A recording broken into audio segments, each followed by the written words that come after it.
یہ صبح مدینہ، یہ شام مدینہ۔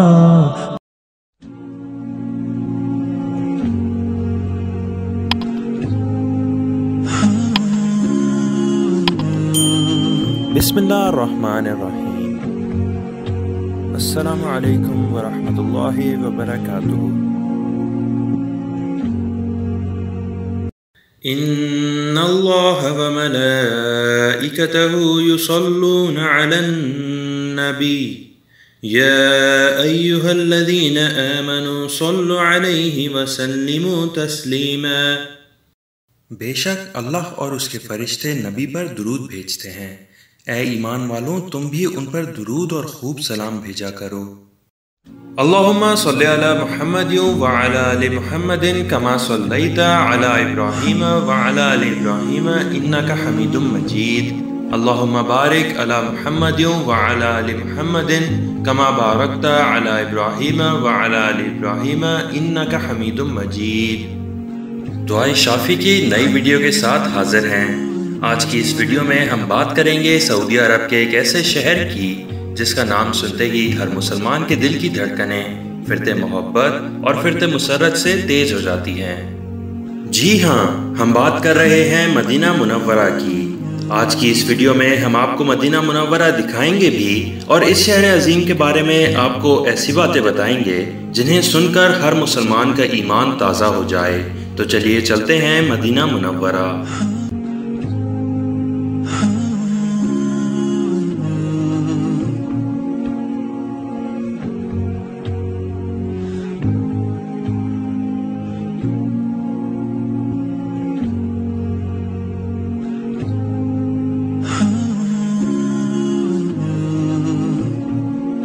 خطہ حجاز میں مکہ مکرمہ کے بعد مدینہ منورہ مسلمانوں کا دوسرا مقدس ترین شہر ہے۔ اس شہر کا کل رقبہ 589 کلومیٹر اور سطح سمندر سے اس کی بلندی تقریباً 608 میٹر ہے۔ حالیہ مردم شماری کے مطابق یہاں کی آبادی 15,18,000 نفوس پر مشتمل ہے، جس میں لوکل باشندوں کے ساتھ ساتھ ایک بڑی تعداد غیر ملکیوں کی بھی شامل ہے۔ یہ مکہ مکرمہ سے 450 کلومیٹر کے فاصلے پر ایک زرخیز علاقہ ہے۔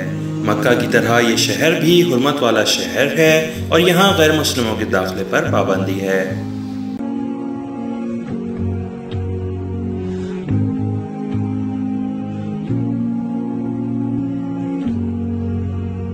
شہر کے چاروں طرف محرابیں بنا کر حدود حرم کا تعین اور حد بندی کی گئی ہے، جن پر نہایہ حد حرم اور بدایہ حد حرم واضح طور پر پڑھا جا سکتا ہے، جبکہ ینبو جس کا فاصلہ مدینہ منورہ سے 235 کلومیٹر ہے یہاں کی مشہور بندرگاہ ہے۔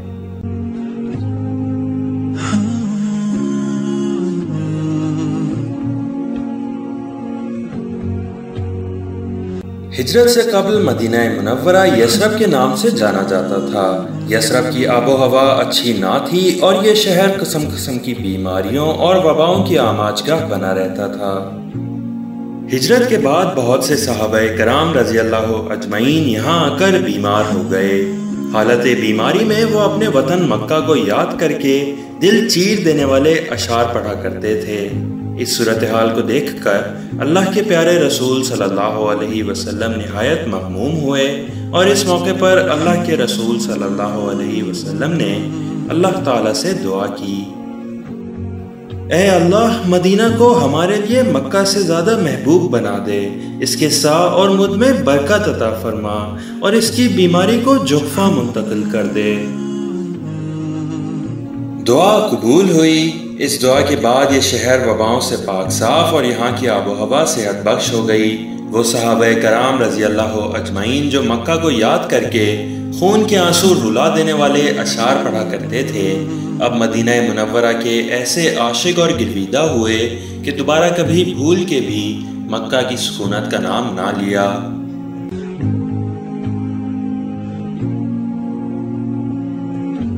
یہ رسول اللہ صلی اللہ علیہ وسلم کی دعا ہی کی برکت ہے کہ یہ شہر اب بھی صحت مند اور صحت بخش آب و ہوا کا حامل ہے۔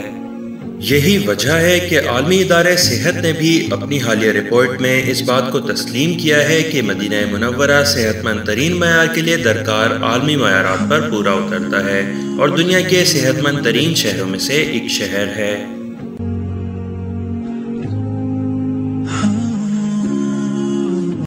بے آسرا اور بے یارو مددگار مہاجرین جب ہجرت کر کے مدینہ پہنچے تو دیگر مسائل کے ساتھ ساتھ سب سے بڑا مسئلہ معاش درپیش ہوا۔ آپ صلی اللہ علیہ وسلم نے اس مسئلے کا حل یہ نکالا کہ انصار کو مہاجرین کا بھائی بنا دیا۔ مواخات کا یہ رشتہ خونی رشتے سے بھی زیادہ مضبوط اور پائیدار ثابت ہوا۔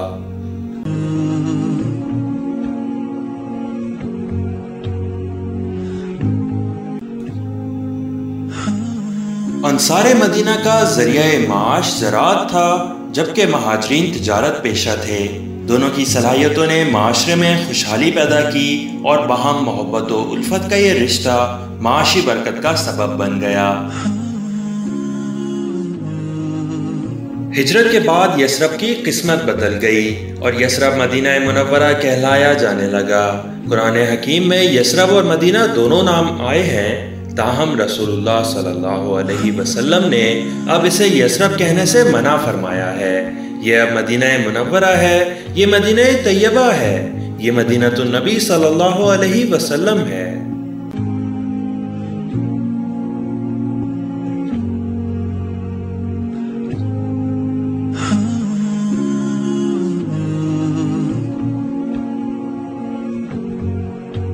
اس سلسلے میں حافظ ابن حجر کا موقف یہاں قابل ذکر ہے۔ حضرت فرماتے ہیں یثرب کے لفظ میں ملامت اور فساد کا عنصر پایا جاتا ہے، جبکہ مدینہ منورہ اور مدینہ طیبہ جیسے ناموں میں پاک اور پاکیزگی کا مفہوم غالب ہے۔ عربی میں شہر کو مدینہ کہتے ہیں جبکہ منورہ روشن اور چمکدار اور لفظ طیبہ پاکیزگی کے مفہوم میں استعمال ہوتا ہے۔ یہ پاکیزگی اور چمک دمک مدینہ منورہ میں رہنے والے اور دنیا بھر سے آنے والے زائرین واضح طور پر محسوس کرتے ہیں۔ اور تو اور یہاں کی مٹی اور فضا میں بھی اس کا اثر محسوس کیا جا سکتا ہے۔ یہاں کی نورانی فضا اور پاکیزہ خوشبو اس شہر کو دنیا بھر کے شہروں سے الگ اور ممتاز کر دیتی ہے۔ یوں تو شہر مدینہ کی فضیلتیں بے شمار ہیں جن کا احاطہ اس مختصر ویڈیو میں ممکن نہیں، تاہم اس شہر کی سب سے بڑی فضیلت یہی ہے کہ یہ دارالہجرہ ہے۔ اس شہر کی بنیاد خالص توحید اور اسلام پر ہے۔ رسول اللہ صلی اللہ علیہ وسلم نے اپنی زندگی کے آخری 10 سال یہیں گزارے۔ یہ شہر آپ صلی اللہ علیہ وسلم کا مسکن اور اسلام کی ترقی کا مرکز بنا۔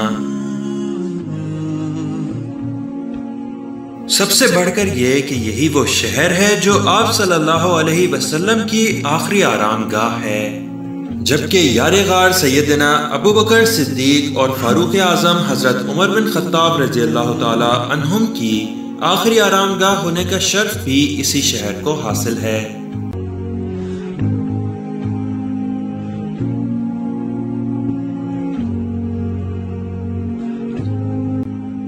یہ وہ شہر ہے جس کی زیارت ہر مسلمان کے دل کی آرزو اور تمنا ہے۔ یہ مدینہ منورہ ہے، یہ مدینہ طیبہ ہے، یہ شہر نبی صلی اللہ علیہ وسلم ہے۔ یہ وہ شہر ہے جہاں زائرین قصداً بھٹک جانا چاہتے ہیں۔ یہاں آ کر یہاں سے واپس لوٹنا بڑا کٹھن ہے، جو نہ صرف آنکھوں بلکہ دل کو بھی رونے پر مجبور کر دیتا ہے۔ اس شہر کو طیبہ اور طابہ جیسے ناموں سے بھی منسوب کیا جاتا ہے۔ یہاں کا موسم سخت اور خشک ہے، سردیوں میں سخت سردی اور گرمیوں میں سخت گرمی ہوتی ہے۔ اس کے باوجود کوئی بھی موسم مسلسل تکلیف کا باعث نہیں۔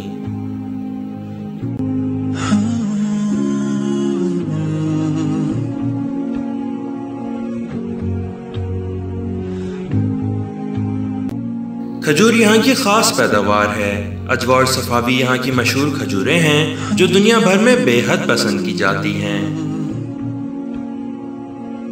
اجوا کھجور کے بارے میں رسول اللہ صلی اللہ علیہ وسلم کا ارشاد مبارک ہے، جس شخص نے صبح کے وقت 7 اجوا کھجوریں کھا لیں وہ اس دن جادو اور سحر کے اثر سے محفوظ رہے گا اور زہر اس پر اثر نہ کرے گا، اور عجوہ تو جنت سے آیا ہوا پھل ہے اور شفا ہی شفا ہے۔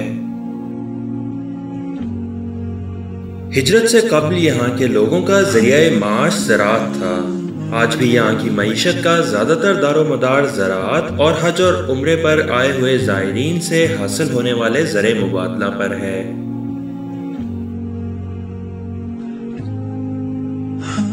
اگر کبھی آپ مکہ سے مدینہ کی جانب سفر کریں تو مدینہ شروع ہونے سے قبل ہی جا بجا کھجوروں کے باغات آپ کو خوشخبری سناتے نظر آئیں گے کہ منزل مقصود قریب ہے۔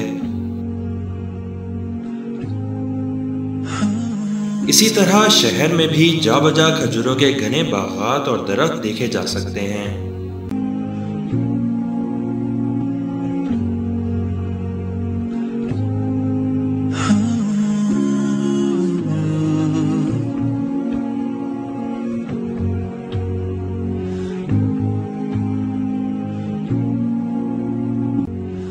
یہاں کے ذرے ذرے اور چپے چپے میں رسول اللہ صلی اللہ علیہ وسلم اور صحابہ کرام رضوان اللہ اجمعین کی خوشبو اور مہک موجود ہے۔ یہ مہک اب بھی اس شہر کے باسیوں کا خاصہ ہے۔ اگرچہ گزرتے ہوئے وقت نے پرانے شہر مدینہ کو جدید اور نیا رنگ دے دیا ہے، لیکن اس جدیدیت کے باوجود شہر کا سکون اور تقدس قدم قدم پر محسوس کیا جا سکتا ہے۔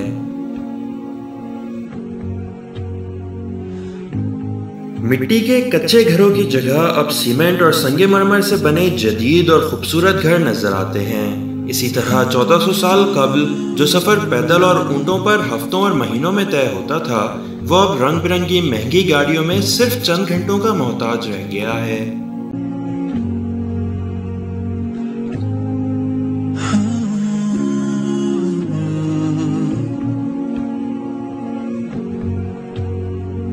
شہر قدیم دور جدید کے تقاضوں سے مکمل طور پر ہم آہنگ نظر آتا ہے۔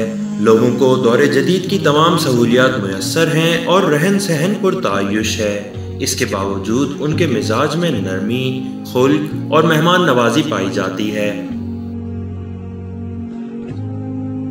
رسول اللہ صلی اللہ علیہ وسلم جب یہاں تشریف لائے تو فرمایا، اے اللہ، جس طرح ابراہیم علیہ السلام نے مکہ کو محترم قرار دیا تھا، میں بھی جبل عیر اور جبل سور کے درمیانی حصے کو محترم قرار دیتا ہوں۔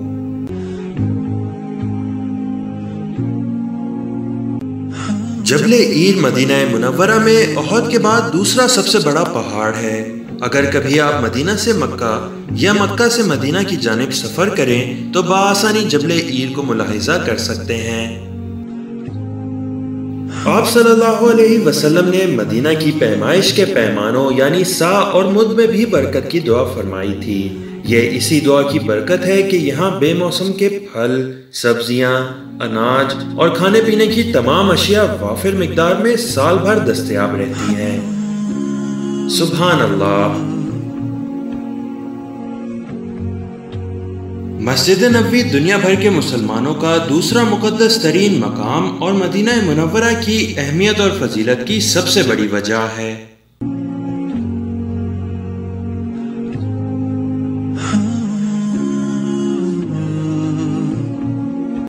مسجد الحرام کے بعد مسجد نبوی وہ مسجد ہے جس کے لیے قصداً طویل سفر کی اجازت دی گئی ہے۔ ہر سال دنیا بھر سے لاکھوں مسلمان مسجد الحرام کے ساتھ ساتھ مسجد نبوی کی زیارت کے لیے آتے ہیں۔ یہ مسجد آج وسعت پاتے پاتے قدیم مدینہ کی حدود سے باہر تک پھیل چکی ہے۔ وہ تمام علاقہ جو اسلام کے ابتدائی دور کا گواہ ہے، اب مسجد نبوی کا حصہ بن چکا ہے۔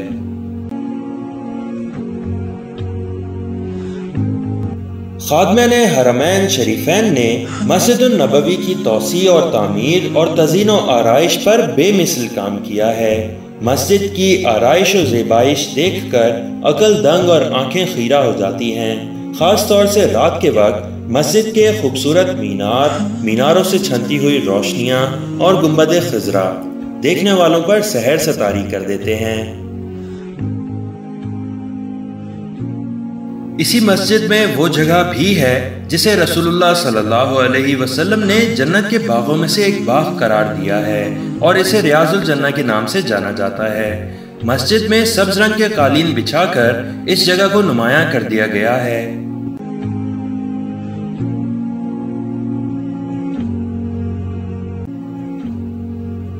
مسجد کے بالکل قریب مسلمانوں کا قدیم قبرستان بقیہ غرقد ہے جو جنت البقیع کے نام سے مشہور و معروف ہے۔ اس قبرستان میں جلیل القدر صحابہ کرام رضی اللہ اجمعین، تابعین، تبع تابعین، شہداء اور صالحین کے علاوہ رسول اللہ صلی اللہ علیہ وسلم کے فرزند ابراہیم اور صاحبزادیاں رقیہ اور ام کلثوم رضی اللہ تعالی عنہما بھی مدفون ہیں۔ بقیع غرقد کی زیارت رسول اللہ صلی اللہ علیہ وسلم کے معمولات میں شامل تھی۔ اسی مناسبت سے مدینہ منورہ آنے والے زائرین کے لیے بھی جنت البقیع ایک اہم زیارت ہے۔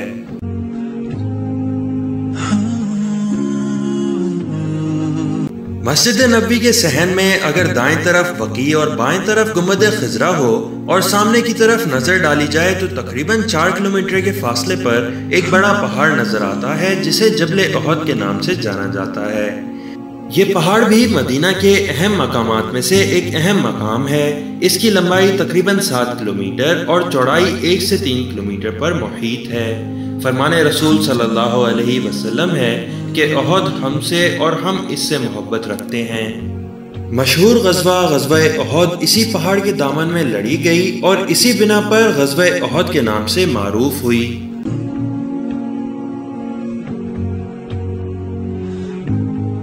مسجد نبوی سے تقریباً 5 کلومیٹر دور مسجد قباء بھی مدینہ منورہ کی اہم زیارتوں میں سے ایک زیارت ہے۔ اس کی فضیلت کا سب سے بڑا سبب یہ ہے کہ یہ وہ مسجد ہے جس کی بنیاد خالص تقوی پر رکھی گئی۔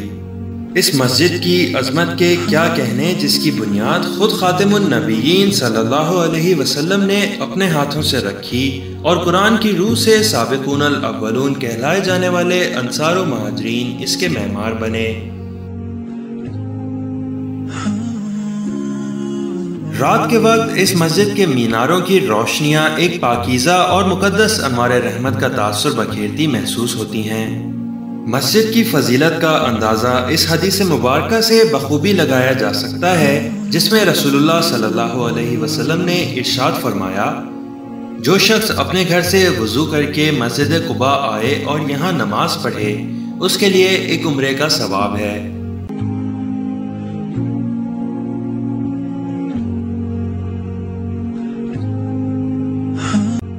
مسجد قباء سے تقریباً 7.5 کلومیٹر وادی عقیق کی طرف آئیں تو وادی عقیق کے قریب مسجد قبلتین آتی ہے، جبکہ وادی عقیق بھی مدینہ کی اہم وادیوں میں سے ایک وادی ہے اور مسجد قبلتین مسجد قباء کے بعد مدینہ کی تیسری اہم مسجد ہے۔ یہ مسجد نبوی سے تقریباً 4.5 کلومیٹر کے فاصلے پر واقع ہے۔ یہ وہی مسجد ہے جس میں دوران نماز تحویل قبلہ کا حکم نازل ہوا اور ایک ہی نماز 2 مختلف قبلوں کی طرف رخ کر کے ادا کی گئی۔ اسی مناسبت سے اسے مسجد قبلتین یعنی 2 قبلوں والی مسجد کہا جاتا ہے۔ یہ مسجد بھی اپنی اہمیت کے پیش نظر ہر وقت زائرین کی توجہ کا مرکز بنی رہتی ہے۔ مدینہ منورہ میں ان 3 مساجد کے علاوہ بھی کئی مساجد ایسی ہیں جو رسول اللہ صلی اللہ علیہ وسلم اور صحابہ کرام رضوان اللہ اجمعین کے دور سے منسوب ہیں۔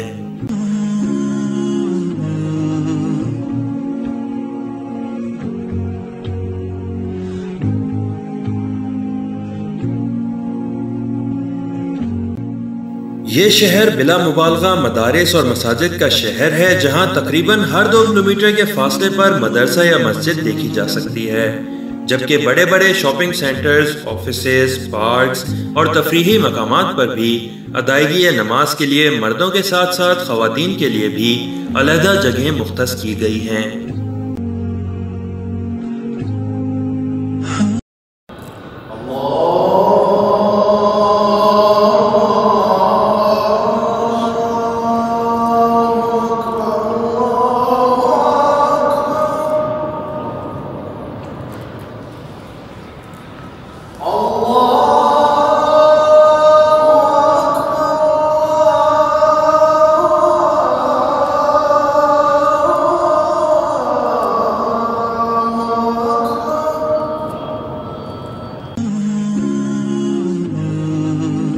نمازوں کے اوقات میں تمام کاروبار زندگی معطل کر کے ہر شخص کا نماز کی طرف دوڑنا اس شہر کو دنیا بھر کے شہروں سے الگ اور ممتاز کر دیتا ہے۔